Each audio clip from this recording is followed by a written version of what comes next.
so much to talk about. We have to talk. Anyway, here's Looney. And a great tragedy has been Looney just out of view, isn't it? It's like, when are you going to fix that, Greg? When are you going to fix this background? And I've been busy. It's taken me 5 months to get to the point of like, how am I going to rearrange my background and stuff? And these things take time. We all are working on some project where we know we want to make great progress, and yet nothing really seems to happen. But here's a great promise: more will be revealed. More will be revealed. That makes my heart sing, and it makes my nervous system dance just to remember that, because it's true. It's without vision, the people perish. And so more vision is always coming. And I think when it really comes is when we're busy, when we're just doing the best we can with what we have in the moment.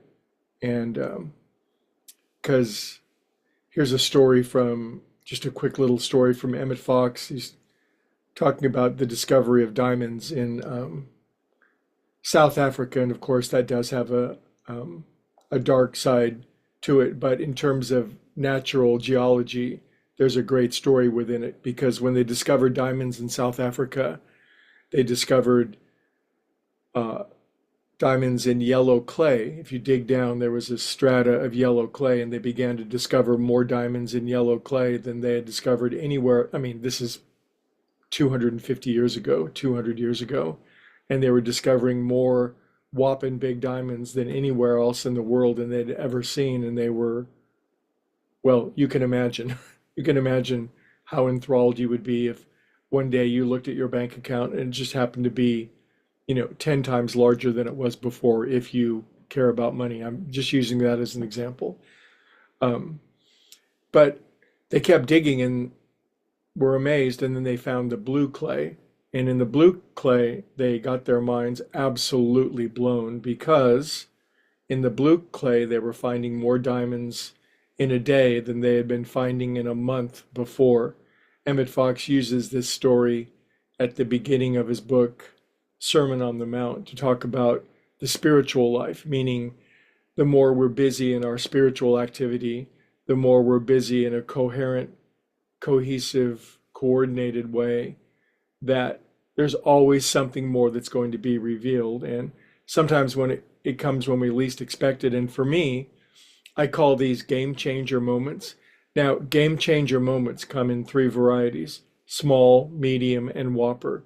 But I think we've all had game changing moments where suddenly an idea or a change or a new system comes to mind that just changes your whole game. And that kind of happened to me yesterday. I'll give you a brief example because Looney wants me to be quiet.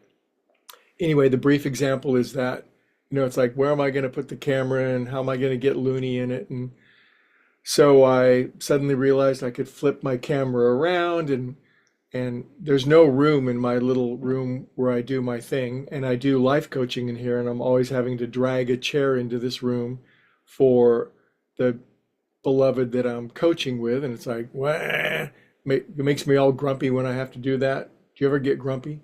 And then I realized, boy, I could get this new kind of chair, and it could also double as my office chair. I could switch the camera around. I could use my iPhone as my camera. I've got this $1,000 Sony that I'm using. It's not very functional.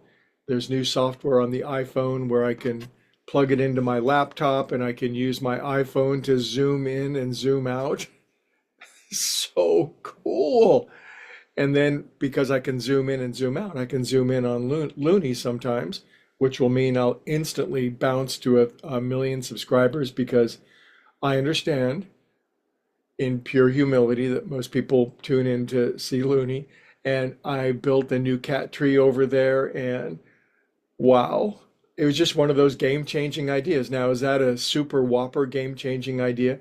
No, I'd relate it between like a small and a medium, but I'll take it, and I'm super grateful for it. But I think it's just the natural consequence of being busy with what I can do.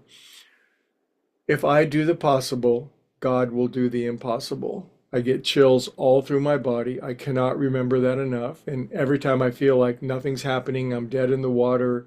What kind of loser am I? I don't know what your mind says to you, but my mind says terrible things to me. But it's a very small number of members of my board of directors, and I almost instantly come back to more will be revealed, and everything is working together for good for those who love God, and